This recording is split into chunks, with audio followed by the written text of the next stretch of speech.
Estamos em Colossenses capítulo 1 e vamos continuar a estudar apaixonadamente a Palavra de Deus. E vamos começar por ler alguns versículos. Eu posso ler, temos que remir o tempo. Paulo, apóstolo de Jesus Cristo, pela vontade de Deus, e o irmão Timóteo, aos santos e irmãos fiéis em Cristo, que estão em Colossos.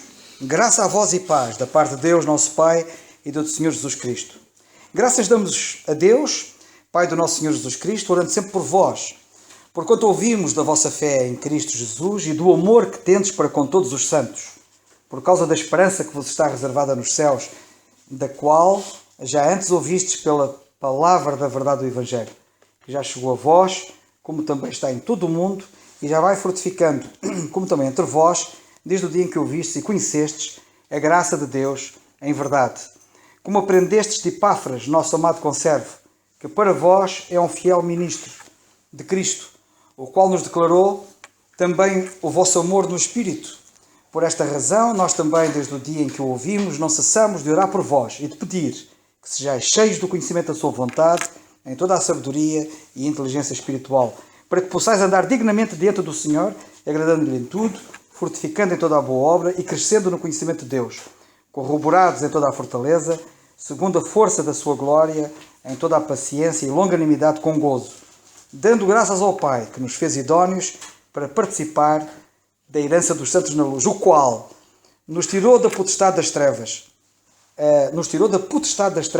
e nos transportou para o reino do Filho do seu amor, em quem temos a redenção pelo seu sangue, a saber, a remissão dos pecados, o qual é a imagem do Deus invisível e o primogênito de toda a criação, porque nele foram criadas todas as coisas que há nos céus e na terra, visíveis e invisíveis, sejam tronos, sejam dominações, sejam principados, sejam potestades, tudo foi criado por ele e para ele. E ele é antes de todas as coisas, e todas as coisas subsistem por ele.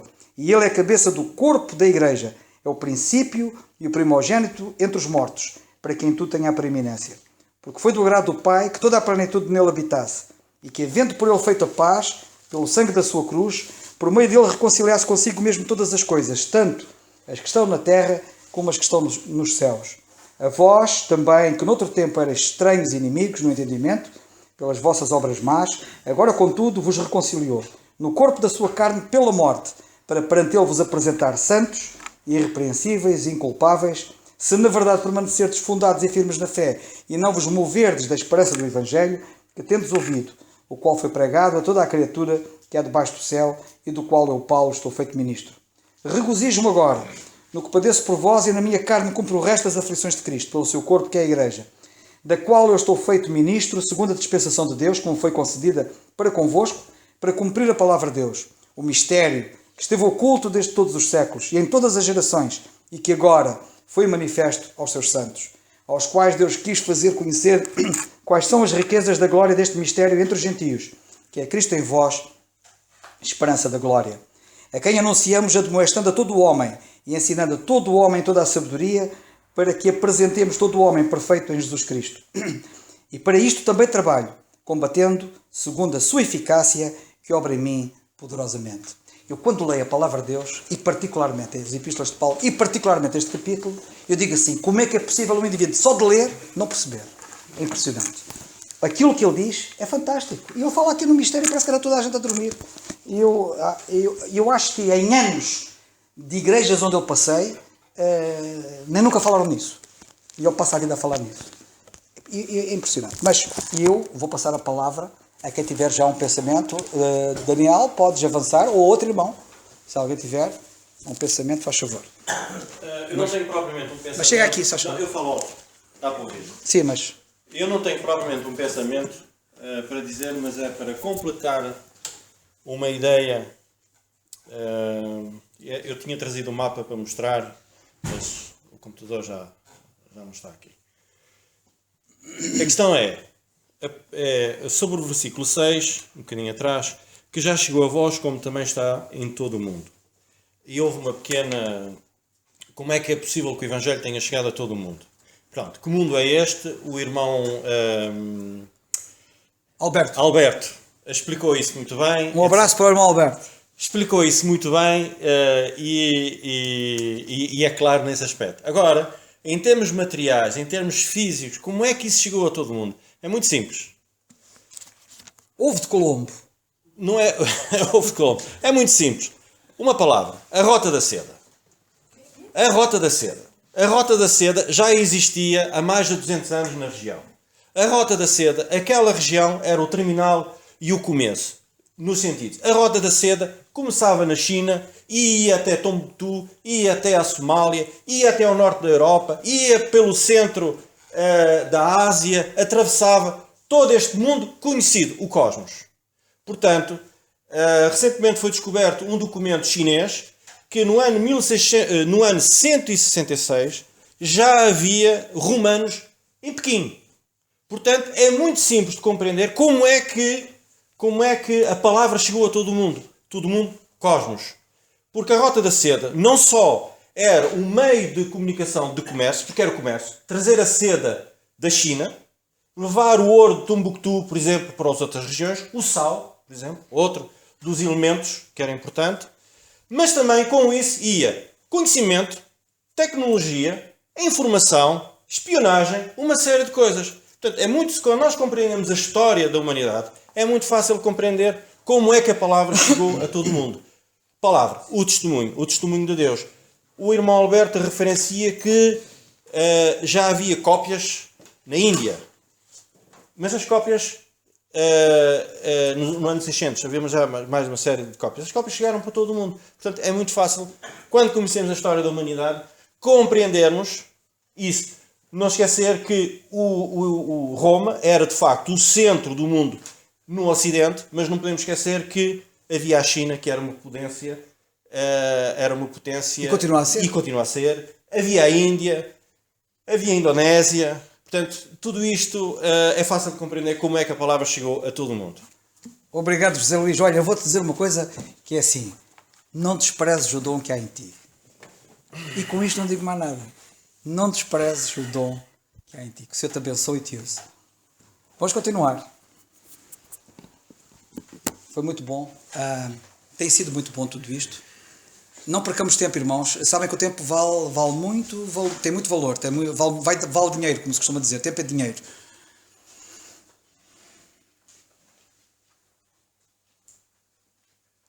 Bem, nós temos que reunir o tempo. Eu vou procurar só dizer qualquer coisa muito simples, mas não menos importante. O nosso irmão Alberto daqui um bocado vai ter outra intervenção. Ele vai falar naquilo que prometeu na semana passada, nomeadamente as pessoas não alcançadas pelo Evangelho, ou aquelas que supostamente o Evangelho não chegou a elas. São pessoas que ainda hoje muita gente sabe disso, mas ele sobre isso vai falar daqui um bocado. De qualquer das maneiras, o que eu queria chamar a vossa atenção, por isso não quero avançar muito em relação ao que nós já avançamos, para mantermos a par e passo o que temos estado a fazer ou a ver, mas eu gostava de ler o versículo 6 que diz assim. O versículo 5 diz: por causa da esperança que vos está reservada nos céus, da qual já antes ouvistes pela palavra da verdade do Evangelho. Eu queria aqui chamar a vossa atenção, muito importante, que é a verdade do Evangelho. Esta expressão, a verdade do Evangelho, é mais do que aquilo que vocês possam imaginar. Mas o pensamento que eu vou dar vai ter a ver um pouco com a questão da verdade. Mas só esta expressão, a verdade do Evangelho, tem aqui pano para mangas para nós ficarmos aqui. Olha, ainda hoje estava lá na universidade, na defesa do mestrado de um camarada meu, e às tantas, e ele sempre com uma belíssima nota, e o júri, a dada altura, disse que um outro aspecto que ele estava lá a falar, isto dava para outro mestrado, isto dava para outra tese de outro mestrado. E eu deixar-me dizer assim, isto dava para outra tese de outro mestrado. Isto, só a verdade do Evangelho, dava pano para mangas, só para nós estarmos aqui a falar. Evidentemente que nós nunca esgotaremos a palavra de Deus e podemos estar aqui todo o dia e toda a noite e todos os dias e todas as noites e até o Senhor voltar e estarmos a falar na verdade do Evangelho. Nunca, todos nós, do mundo inteiro, de todos os tempos, os crentes todos, jamais conseguiriam esgotar só esta parte, porque a palavra de Deus é inesgotável. Mas há coisas que são importantes. A verdade do Evangelho tem a ver com, por exemplo, a verdade hoje é a verdade do Evangelho. A verdade hoje é a verdade do Evangelho. Mas a verdade do Evangelho tem a ver com uma coisa muito importante, que é o pecador tem que ser confrontado com a verdade. E é o Evangelho que o confronta com a verdade. Que o confronta com a verdade. E a verdade com que nós temos que ser confrontados é com a verdade do Evangelho. E a verdade do Evangelho diz coisas muito importantes. Por exemplo, a verdade do Evangelho diz: tu estás arruinado pelo pecado. E eu tenho que aceitar esta verdade. Quem não aceitar esta verdade não é salvo. Ponto. Não é. A verdade do Evangelho diz: não é pelas obras que vocês podem ser salvos. Ponto. A verdade do Evangelho diz: tu mereces ser condenado. Exatamente por o que tu és. Não apenas pelo que tu fazes, mas pelo que tu és. Esta questão é uma questão muito importante. Há pessoas que pensam, e este é o erro das pessoas, que as pessoas são condenadas pelo que fazem. E como algumas até fazem coisas boas, no entendimento delas, porque se nós não formos rigorosos e se fizermos uma análise muito superficial, até podemos achar que a pessoa é excelente, é fantástica e tal, e não sei o quê, se a coisa for analisada. É como a neve, não é? A neve, assim, superficialmente, parece muito branca. Até costuma-se dizer, mais branca que a neve não há. Mas se a gente for com o microscópio e analisar a neve não é branca. Parece branca. E há muita gente assim, que parece muito branquinho, mas depois a gente começa a analisar aquilo a fundo e começa a ver os pontos negros que a neve tem. É que as vidas das pessoas também têm. A verdade é que o que condena o homem não é tanto o que ele faz, mas o que ele é. O que condena o homem não é tanto os pecados que ele pratica, é o pecado que ele é. Quando as pessoas forem condenadas no juízo final, e nós temos uma antevisão do juízo final na Bíblia, a Bíblia, quando fala dos pecados, é apenas para dar a graduação do sofrimento. Não é a condenação. Condenados já eles lá estão. Condenados já eles lá estão condenados. Eles apenas vão ali saber qual é o tipo de sentença que vão ter, de acordo com as suas obras. Isto é um assunto profundo. Até porque, e para as pessoas poderem perceber que não são as obras que condenam, a Bíblia diz, por exemplo, e já agora falando até daquela questão que há bocado falamos antes do estudo começar, estávamos aqui a falar, não é? Daquele caso que está a ser evangelizado, em que cita a passagem das obras, em que o Senhor Jesus Cristo disse: aqueles que forem condenados, quando Ele vier em poder e grande glória à terra, Ele vai dizer assim: olha, estive com fome e não me deste de comer. Estive com sede e não me deste de beber. Sim, mas quando é que, Senhor, nós te vimos com fome e não te demos de comer, e com sede e não te demos de beber? Se não fizeste a um destes meus pequeninos irmãos, a mim não fizestes. Apartai-vos de mim para o fogo, e serão levados para o inferno. São condenados, aqueles indivíduos ali, só para vocês poderem ter visto, são condenados, enquanto que a uns o Senhor diz: vinde, benditos do meu Pai, por herança ao reino que está preparado desde a fundação do mundo. Aos outros diz: apartai-vos de mim, e vão parar ao inferno. Vão parar ao inferno por quê? Por coisas más que fizeram? Não. Por coisas que não fizeram. As pessoas esquecem-se que para Deus não conta apenas o que se faz, conta o que não se faz e devia ser feito. Isto é mais grave que aquilo que as pessoas pensam. Por exemplo, vamos imaginar um indivíduo que é tipo, não vou dizer o nome porque não gosto de dizer o nome, mas vamos imaginar que um indivíduo é tipo assim, tipo uma pessoa fantástica, não é?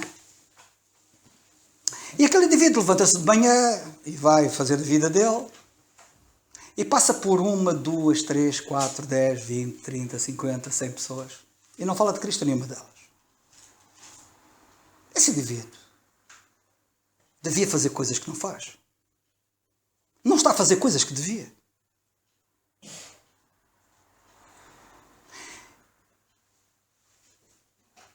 Sabe qual é o problema das pessoas fazerem mal? E sabem qual é o problema das pessoas não fazerem bem? O problema delas fazerem o que não devem e não fazerem o que devem é o pecado que elas são. Elas são pecado. E o pecado é tremendo. E a verdade do Evangelho é isto que diz. Confronta o homem com isto. A verdade do Evangelho. E a verdade do Evangelho é tremenda. E as pessoas têm que ser confrontadas com a verdade do Evangelho. Eu estou a dizer isto tudo para quê? Para dizer o seguinte.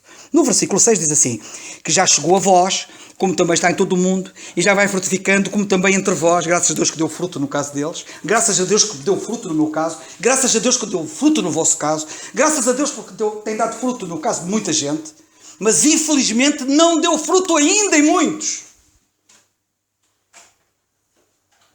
E ainda há bocado falamos de alguns que estão a ser confrontados com a verdade do Evangelho e continuam perdidos. Mas nós não desistimos. E sabem porque é que eu não desisto daqueles que estão perdidos e com quem eu os confronto e eles não se convertem? Mas eu não desisto, pela graça de Deus. Porque também houve alguém que nunca desistiu de mim. Eu andei a ouvir durante 1 ano e meio, que eu me lembro conscientemente, assim mesmo, assim diretamente, cerca de 1 ano e meio, sem me decidir. Imaginem que tinham desistido de mim. Vocês nunca desistam de ninguém. Não desistam dos vossos pais. Ali Alexandre estava. Não desistam deles, nem dos vossos irmãos. Não desistam deles. Permaneçam. Insistam. Evidentemente que dentro das boas regras, do razoável, mas nunca desistam. Não desistam de orar. Não desistam de lhes falar. Não desistam. Não desistam. Pedro, os teus pais, não desistas dos seus irmãos. O Dário e o Márcio, o Jorge. Não desistas de falar àquela gente toda com quem te relacionas. E o Kim, não desista dos filhos. E todos nós, e a Anabela, não desista dos filhos. E a Raquel, não desista do pai. E outros que certamente conhece. E o Cristóvão. Tu não desistas dos teus pais. E o José. E a Cristina. Não desistas, Cristina. E aqui a Wanda também tem os seus... E o Zé dos Santos e o Nando. Também, certamente, têm casos. Não desistamos. Eu também não quero desistir. Não desistiram de mim. E hoje estou aqui. Hoje estou a falar aquilo que era impensável quando me falaram que eu algum dia viesse a falar. Hoje estou aqui. 40 anos depois. 40 anos. 42 anos depois. Já passaram os 40. Estou aqui. Estou aqui para dizer, valeu a pena. Valeu a pena terem-se cansado comigo. Valeu a pena não terem desistido quando eu disse não. Valeu a pena quando eu disse eu vou, mas depois não ia. Valeu a pena quando estavam esperançados a meu respeito e eu dava desilusão atrás da desilusão porque eu não havia meio de me decidir. Valeu a pena quando eu, a ser confrontado com o Evangelho, um dia fui para Moçambique. E fui acompanhado por meu tio até à estação, e nunca mais me esqueço do comboio, para vir para Lisboa, e em Lisboa vir apanhar o avião para ir para a Beira, em Moçambique. E ele na estação dizer-me, tu vais para lá, tu tens muita responsabilidade, tu vais ter com os teus pais, fala aos teus pais, fala àquela gente, fala à família. E eu, coitado de mim, vou falar. Quer dizer, eu na altura não tinha esta visão, não é? Mas eu lembro-me dele me dizer isso. Mas como é que eu que precisava dar o passo, como é que eu podia dizer aos outros para darem o passo que eu não dei? E eu fui. E se fui mal, voltei pior. E ele continuou a não desistir de mim. E ele convidava-me e eu dava desculpas. Mas ele não desistiu de mim. Até que pela graça de Deus estou aqui. Nós somos maus. Somos. O ser é pior do que o fazer. Porque o fazer depende do ser e não o contrário. Eu não sou porque faço. Eu faço porque sou. Faço ou não faço. Porque há coisas que eu devia fazer e não faço. E não faço porque sou mau. E analisado ao microscópico, a gente um dia vai ver, quando a gente passar no raio-x de Deus, é que vamos ver o que é que está ali. E então a verdade do Evangelho, que fortificou, graças a Deus fortificou em mim, tem de fortificar dos outros. Não desistam, não desanimem. Há alguns que não há meio de fortificar. O agricultor não se cansa. Nós damos graças a Deus pelos agricultores que temos. Não sei se aqui há algum agricultor, mas acho que não. Mas damos graças a Deus pelos agricultores que existem. Imaginem se eles desistissem. Quando vem a geada, ou quando vem o calor exagerado, quando as sementeiras se estragam, se queimam, ou são levadas de enxurrada pelas enxurradas da água, quando às vezes chove demais. Se eles desistissem, se eles não voltassem a semear, se eles não voltassem a plantar. Eu às vezes estou a falar com indivíduos, parece que estou a plantar pela primeira vez e já plantei não sei quantas vezes. E quando a Bíblia me diz que vem o diabo e rouba a semente, há alguns vem o diabo e rouba a semente que o semeador saiu a semear. Vêm as aves do céu. São demónios. Eles são peritos em roubar a semente. Porque ele sabe que a semente, isto é dinamite. Esta semente tem vida. A palavra de Deus é um livro diferente dos outros. É um livro que tem vida. Os outros livros não têm vida. Este tem vida e dá vida. E esta palavra, por isso é que vocês confrontem-nos com a palavra. Com a palavra. Mais do que com aquilo que vocês possam. A palavra. A palavra, nunca mais me esqueça do Bill Bright a dizer àquele jovem que tinha andado a falar com um colega dele e o colega dele dizia: não me fales mais. Já estou farto. E ele perguntou ao Bill Bright à noite, quando ele foi lá jantar a casa: qual é o conselho que o irmão me dá? Insiste em falar da palavra. Ele disse: não me fales mais. Insiste em falar da palavra. Semeemos. Versículo 6. Desde o dia em que o ouvistes e conhecestes a graça de Deus em verdade. Quero-vos dizer uma coisa muito importante, era sobre isto, e dei uma volta tão grande, mas não interessa. As pessoas têm que conhecer a graça de Deus. Como é bom conhecer a graça de Deus. Sublime graça que alcançou um pobre como eu, que a mim perdido e cego achou, salvou e a vista deu. A graça. Conhecer a graça. Só se conhece a graça em verdade. Não há graça sem verdade. Ninguém recebe a graça sem verdade. A salvação é pela graça. E só podemos ser salvos pela graça. Mas enquanto nós não reconhecermos a verdade, não há graça para ninguém. Diz aqui a passagem no versículo 6: ouvistes e conhecestes a graça de Deus em verdade. Sabem que a graça de Deus manifesta-se e quer se manifestar a cada coração, salvando, também edificando, porque a graça ensina.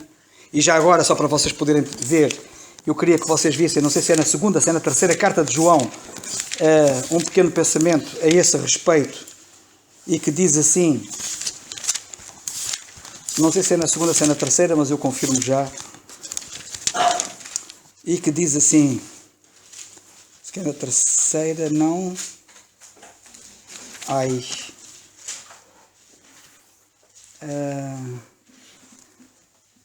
obrigado. É o versículo 3. Eu disse obrigado, mas ninguém me ajudou. Mas faz de conta que alguém me ajudou. Foi o Senhor que me ajudou. Capítulo 3, versículo 3 da segunda epístola de João, que diz assim. Olha o que é que o João está aqui a dizer. Sabem o que ele diz? Graça, misericórdia e paz da parte de Deus Pai e do Senhor Jesus Cristo, o Filho do Pai, seja convosco na verdade. A graça desliza nas rodas da verdade. E se a graça não tiver rodas para andar, e só as rodas da verdade é que a fazem andar, ela não chega a lado nenhum. Portanto, nós precisamos da graça de Deus em verdade, nós também. E o que eu queria dizer é o seguinte. Por exemplo, vamos ver duas passagens que são muito importantes. Mas eu vou já me calar, mas vocês não falam, depois deixam-me assim. E depois eu não sei o que é de fazer à minha vida. João capítulo 1, versículo 14. Diz assim. E o verbo se fez carne, diz João, e habitou entre nós, e vimos a sua glória como a glória do Pai, cheio de graça e verdade. Se no versículo 14 de João 1 nós lemos que o Senhor Jesus Cristo, quando se fez carne e habitou entre os crentes, eles viram a sua glória como a glória do unigênito do Pai, e viram-no cheio de graça e de verdade. Reparem que o Senhor Jesus Cristo estava cheio de graça e de verdade. E eu quero chamar a vossa atenção para isto, porque Ele nunca revela graça sem a pessoa respeitar a verdade. Olhem para a Bíblia. No versículo 17, logo a seguir, sabem o que é que lemos? Lemos assim: porque a lei foi dada por Moisés, a graça e a verdade vieram por Jesus Cristo. Ele estava cheio de graça e de verdade, a graça e a verdade vieram por Ele. Agora, eu quero chamar a vossa atenção para isto, que é assim.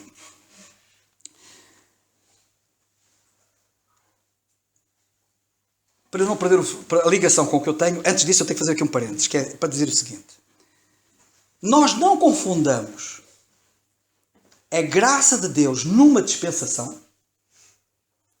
com a dispensação da graça de Deus. Deus sempre revelou graça em todas as dispensações. E Adão, por exemplo, recebeu graça. E todos os homens, desde Adão até hoje, têm recebido graça. Mas Adão não conheceu a dispensação da graça. Portanto, não confundamos a graça de Deus que está numa dispensação com a dispensação da graça. Depois há outra coisa que eu também quero aqui. Isto são marcos fundamentais, são pilares ou são máximas pelas quais nos devemos balizar, para não fazermos asneiras no entendimento das Escrituras. E eu ainda hoje escrevi, penso que foi hoje, porque nós temos que estudar a Bíblia com muita atenção, que é para não interpretarmos a Bíblia erradamente, para não metermos água na Bíblia, porque há pessoas que, ainda hoje escrevi sobre isso, que há pessoas que metem água na Bíblia. E, por exemplo, veem água onde ela não existe. E há passagens da Bíblia que falam em batismo e não está lá água, mas eles veem lá água. Por exemplo, Moisés, eles foram batizados em Moisés, no tempo de Moisés, eles foram batizados em 1 Coríntios capítulo 10, nós lemos capítulo 10, versículo 2, lemos que eles foram batizados em Moisés, na nuvem, no mar. Não é? E muitos pensam que aquilo é batismo na água. Porque fala em quê? Em mar. Porque fala em quê? Fala em água. Mas se a gente for analisar a Bíblia com atenção, eles passaram a pé enxuto. E a Bíblia, por 3 vezes no sítio onde fala do assunto, diz mar seco. Seco. Seco mais seco não há. Quando a água não está lá. Não havia água. O mar abriu-se. Não ficou água. Para eles passarem à vontade, como se fossem numa autoestrada. Mas as pessoas veem onde não existe. Outra passagem, curiosamente, não vou falar em nomes. Aqueles nossos amados que nós amamos tanto que estão em Angola, alguns deles colocaram uma questão sobre a primeira carta de Pedro, capítulo 3, versículo 21, se não estou em erro. Versículo 20 e 21. Acho que é 1 de Pedro 3, 20 e 21. O Daniel já está ali, pode confirmar. O que é que diz Daniel já agora, se faz favor? Os quais, de outro tempo, foram rebeldes enquanto a longanimidade de Deus esperava nos dias de Noé, enquanto se preparava a arca, na qual poucas, isto é, 8 almas, se salvaram pela água. Poucas almas se salvaram pela água. E mal acaba este versículo. Poucas almas se salvaram pela água. Logo a seguir. Que também, como uma verdadeira figura, agora vos salva, batismo, não do despojamento da imundícia e da carne. Pronto, já chega, nem é por semana. E como ali fala em batismo, lá estão eles a pensar em água. Ainda para mais, a água está mesmo ali a jeito, ali mesmo ali ao lado. E eu pergunto, aquela água que está ali falada tem alguma coisa a ver com o batismo? A água até a água do tempo de Noé? A água até a água que submergiu aqueles que morreram no tempo de Noé? Aquela água não tem a ver com o batismo, tem a ver com Noé. E tem a ver com o dilúvio. E foram condenados, não é? E foram condenados. Pois, obrigado, Daniel, por esse pormenor que escapou-me na minha análise, e que é muito importante. Foram condenados pela água, e alguns querem ser salvos por ela, mas isso é outra história. O que eu quero chamar a vossa atenção é que é batismo não do despojamento da carne. O batismo que está ali escrito não é físico. Bem, eu tive a ocasião de mostrar-lhes a eles para não verem o que não está lá. E nós, no estudo da Bíblia, não podemos, não devemos ver o que não está lá. Ok? E eu quero chamar a vossa atenção para isto, porque é assim, eu estava a pôr as balizas. Não confundamos a graça de Deus numa dispensação, e a graça de Deus em todas elas, as dispensações, com a dispensação da graça de Deus. Porque a dispensação da graça de Deus, que nós estamos a assistir e a experimentar, desde Paulo, porque a dispensação da graça de Deus, Efésios 3:2, esta está cá gravada, já não sai mais da minha cabeça. Efésios 3:2, se é que ouvistes da dispensação da graça de Deus, que para convosco me foi dada, desde que ela foi dada, está em vigor, nunca houve graça, tamanha graça, sublime graça, como a graça que tem sido revelada neste período que estamos a viver e a experimentar. Agora, Deus sempre revelou a graça. Deus é um Deus de graça. Aliás, um dos títulos dele, Deus de graça. De toda a graça. Agora, estou a dizer isto porquê? Porque nós vemos uma coisa é compreender a dispensação da graça diferente da graça nas dispensações. Portanto, uma coisa é nós vermos as diferenças e outra coisa é vermos as semelhanças. E o que é que eu quero dizer com as semelhanças?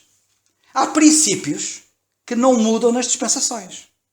Por exemplo, Deus é um Deus de graça. Foi Deus de graça no Jardim do Éden, como é Deus de graça agora. Não muda. Um princípio que eu quero aqui sublinhar e que está aqui na passagem é que a graça de Deus só se manifesta na verdade, independentemente das dispensações. E por isso, com o Senhor Jesus Cristo, nós vemos graça e verdade, como também vemos antes, e como também vemos agora, e como sempre veremos, a graça manifesta-se sempre com base na verdade. Por exemplo, João, já li, não é João, é João, não, Marcos 5, 33 e 34. No Evangelho de Marcos, no capítulo 5, versículo 33 e 34, sabem o que é que nós lemos? Nós temos ali uma mulher, se não estou em erro. Exatamente. Temos ali uma mulher. E esta mulher tinha uma hemorragia que não parava. E vocês conhecem a história dela. Sabem que ela estava no meio de uma multidão, tocou no Senhor. O Senhor disse, quem é que me tocou? No meio de tanta gente, que toda a gente lhe tocava. Mas havia um toque especial. Vocês nunca se esqueçam de uma coisa. Vocês às vezes pensam assim, Deus não quer saber de mim. Cuidado. Vocês não são um em milhões. Vocês são especiais. E quando alguém, seja quem for, nem que seja uma mulher, nem que seja uma mulher doente, gravemente doente, a esvair sem sangue, quando essa pessoa esteja no pior estado que estiver e abandonada por tudo e por todos, ou ignorada, ou ninguém dava por ela, se calhar estava ali aquela gente, se calhar todos cheios de saúde, e ela era a única que estava ali com aquele problema, mas ninguém passa sem ser detectado pelo Senhor. E há toques que o Senhor dê-lhe o toque, entre no trono da graça e dê-lhe o toque que ele vai reconhecer.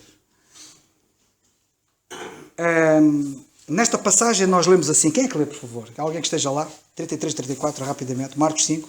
Então a mulher, que sabia o que lhe tinha acontecido, temendo e tremendo, aproximou-se e prostrou-se diante dele e disse-lhe toda a verdade. E ele lhe disse, filha, a tua fé te salvou. Chega. A Bíblia diz, ela disse-lhe toda a verdade. Automaticamente a graça manifestou-se. A tua fé te salvou. Eu quero chamar a vossa atenção para isto, porque o princípio, independentemente das dispensações, é sempre este. Ela disse toda a verdade e foi salva. A graça de Deus manifesta-se mediante a verdade.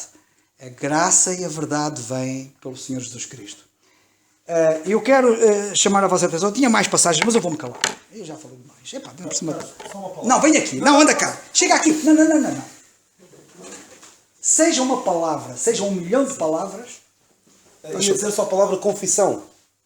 Que em várias dispensações vinham e confessavam os seus pecados, ou seja, diziam a verdade. Vinham e diziam a verdade, ou seja, admitiam o seu estado perante Deus. E em qualquer dispensação, alguém que queira ser salvo tem de dizer: Deus, tu tens razão, eu preciso de ti. Ou seja, tem de dizer a verdade. E foi a situação dela aqui. Obrigado, Daniel. Sabe uma coisa, já não sei em contexto, mas eu, quando vim para cá para o estudo, uma das coisas que eu queria falar, quando estava a falar disto, era exatamente falar disto da confissão que já me ia passar. E aqui é assim, muita gente, por exemplo, quando a Bíblia fala em confissão, por exemplo, confissão de pecados, eu acho graça quando as pessoas dizem, e tal, fiz a confissão dos meus pecados e o Senhor me perdoou. Calma lá. Tu fizeste a confissão dos teus pecados, é? Fizeste? Então vamos cá analisar. Confessaste os pecados todos. É que se tu não confessaste os pecados todos, não vais ter o perdão de todo. Nós lembramos-nos dos pecados todos que cometemos? Há alguém que se lembra? Imaginem se a minha salvação dependesse de eu confessar os pecados todos. Mas existe esta ideia. Vamos confessar os pecados. Confessar os pecados. Confessamos os pecados, o Senhor vai nos salvar. Onde é que foram buscar essa? Quando a Bíblia fala em confissão de pecados, sabem o que é que a Bíblia quer dizer? Isto que o Daniel acabou de dizer. Confessar significa dizer é verdade. Sabem que o indivíduo diante do tribunal, ele confessa o crime quando ele assume a verdade da coisa. É verdade. Eu fiz isso. Deus diz várias coisas a nosso respeito. Deus diz a verdade acerca de nós. Que nós somos pecadores, temos pecados, mas somos pecadores. E eu digo, é verdade, Senhor. E quando eu digo isto, eu estou a confessar os pecados. Não é eu ter que dizer, eu naquele dia menti, naquele dia roubei, naquele dia falei mal de alguém, naquele dia sei lá o quê. Até porque há pecados que a gente comete e nem temos consciência de os ter cometido, que é outra coisa ainda mais grave. Compreendem? Portanto, confessar os pecados significa dizer ao Senhor, Senhor,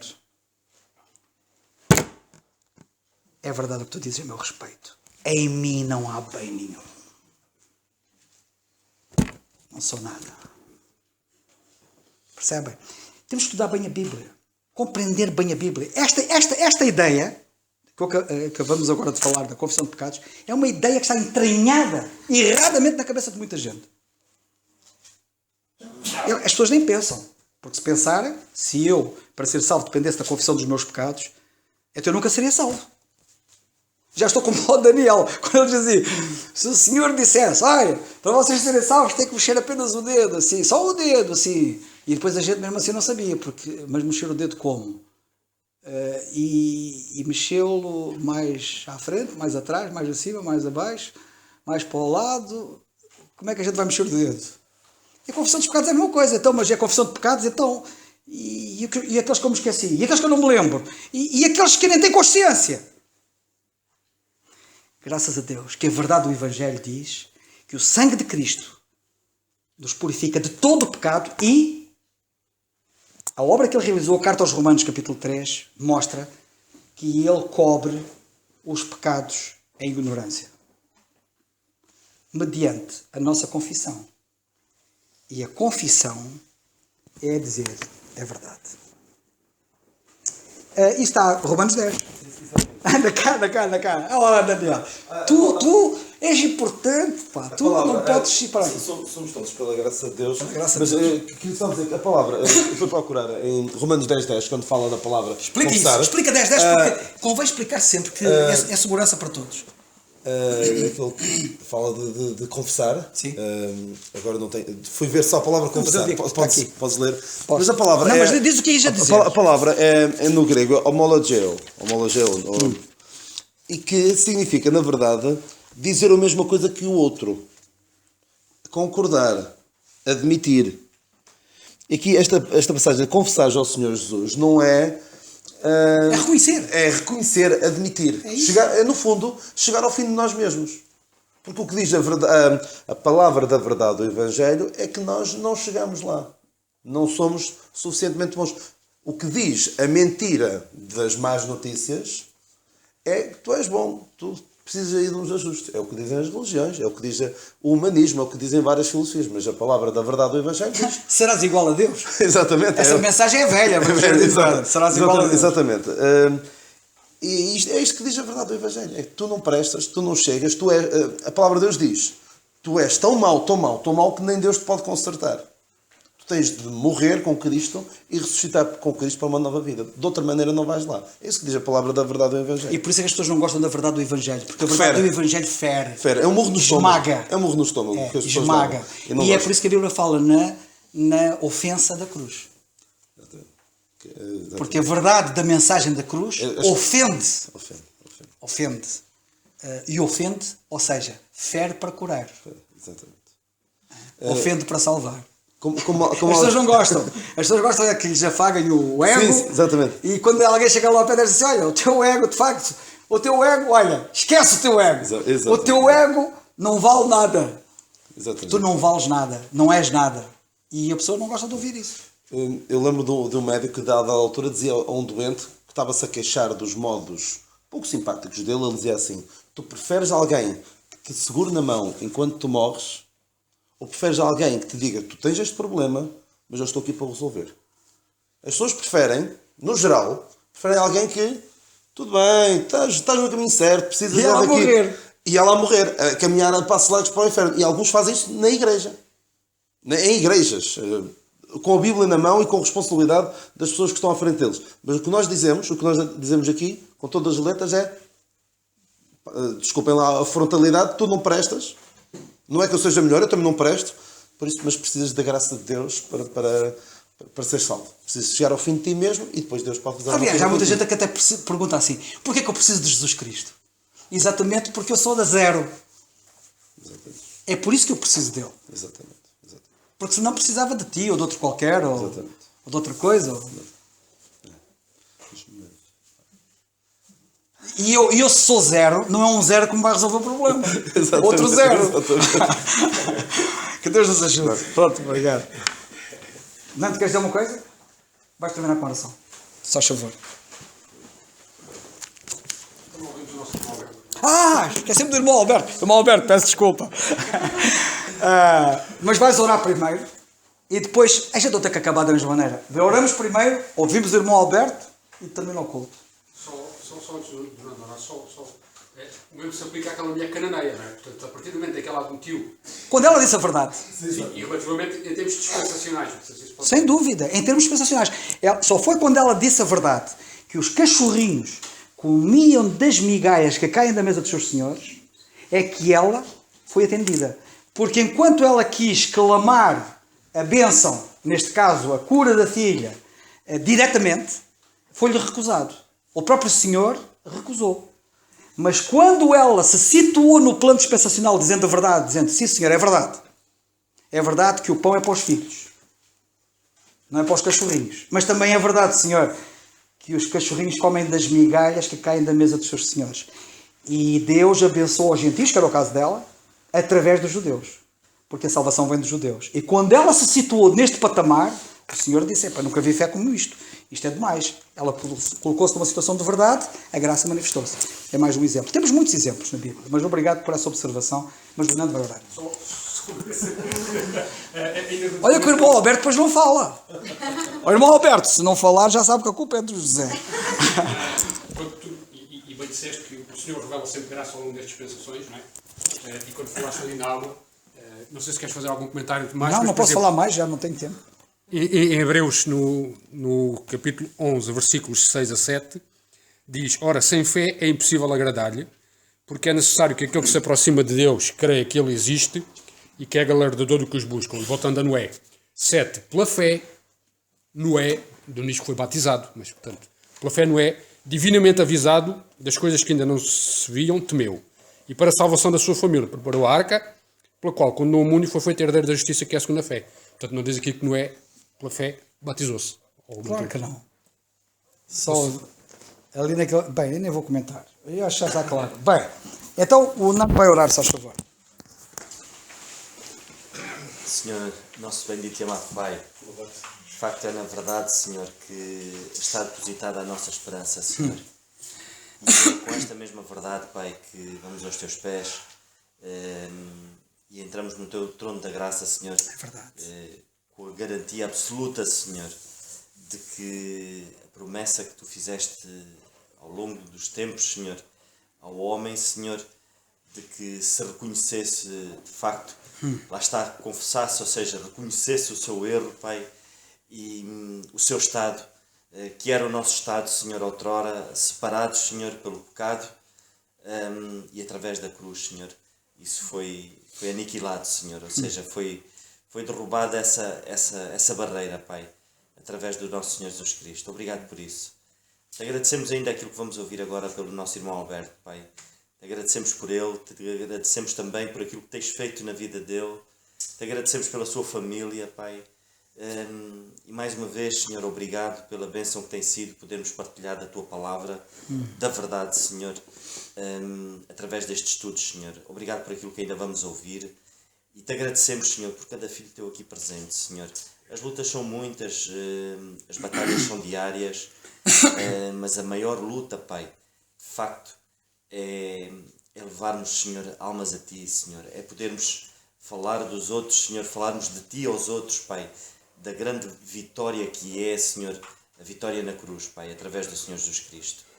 Que nos dês essa força e esse ânimo, Senhor, diário, e que não são as circunstâncias que nos possam mover, mas é a força em Ti, a força no Senhor Jesus Cristo, Senhor. Possamos buscá-la através da verdade, através da Tua Palavra.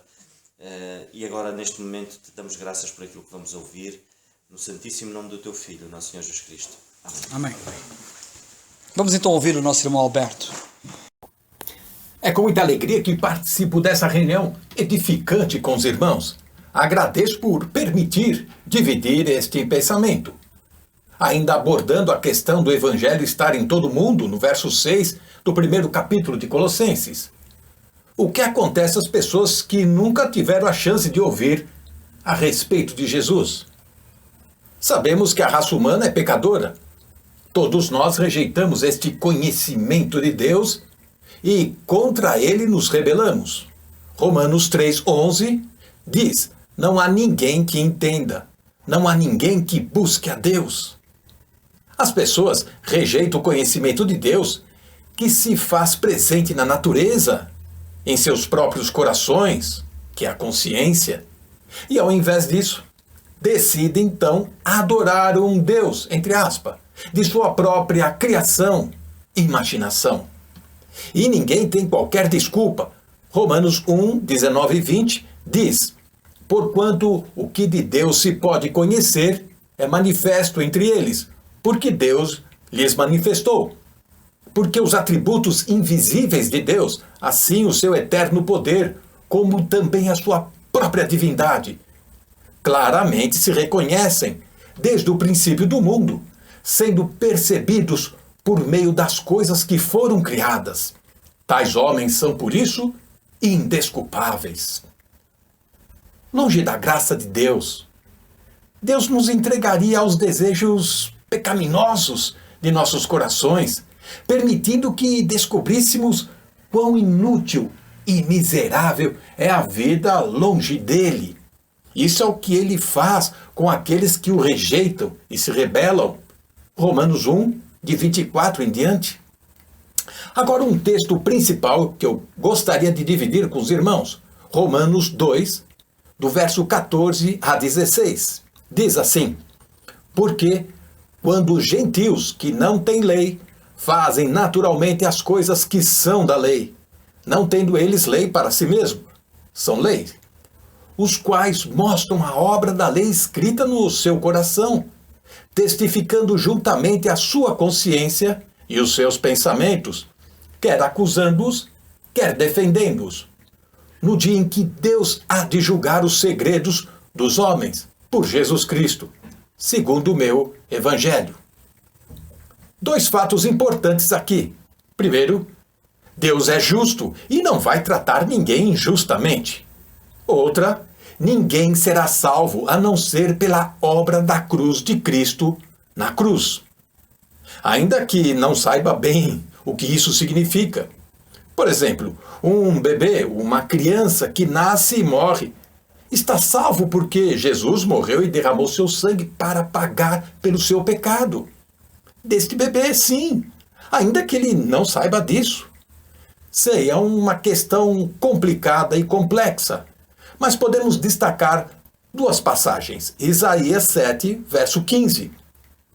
Faz distinção entre aqueles que ainda não têm idade suficiente para desprezar o mal, escolher o bem, o que implica que eles não são moralmente responsáveis. Em 2 Samuel 12, 23, quando aquela criança morreu, o que Davi disse? Eu irei a ela, porém ela não voltará para mim. Isso implica que o bebê estava com o Senhor. Podemos inferir isto. Portanto, quando alguém percebe que está aquém daquilo que Deus poderia esperar dele, porque todos os povos, de uma forma ou de outra, possuem um padrão de costume ser superior à capacidade do homem alcançá-lo, que é o assunto do capítulo 1 de Romanos. Então essa pessoa apela para a misericórdia divina, reconhecendo-se pecadora, incapaz. É apenas a esse que Deus salva, pois um coração contrito, quebrantado, ele não despreza. Salmo 51, verso 17. As pessoas, por possuírem uma parte imaterial, consciência, estão percebendo a existência de Deus através da criação. Esses dois aspectos da revelação geral são ilustrados em muitas histórias de missionários, conhecendo tribos indígenas que nunca viram uma Bíblia ou ouviram falar de Jesus. No entanto, quando o evangelho de salvação lhe é apresentado, eles sabem que Deus existe porque veem evidências na natureza e sabem que precisam de um Salvador porque as suas consciências os condenam de seus pecados e de sua necessidade do Criador. O livro Fator Melquisedeque trata deste assunto e fica aqui uma indicação. Vou terminar dizendo que é da vontade de Deus que nenhuma criatura pereça, senão que todos cheguem ao arrependimento. 2 Pedro 3, verso 9. Isto mostra que Deus também cuida daquelas pessoas que não ouviram o Evangelho. A vida aqui é breve. Sem Cristo estamos condenados a uma eternidade sem Deus. Porém, a fé nos leva a crer na salvação só pelo sangue de Cristo derramado na cruz. E isso vale tanto para os que viveram antes como depois de Cristo. O valor do sacrifício de Cristo Jesus é eterno. Portanto, não está limitado ao tempo. Pense nisso.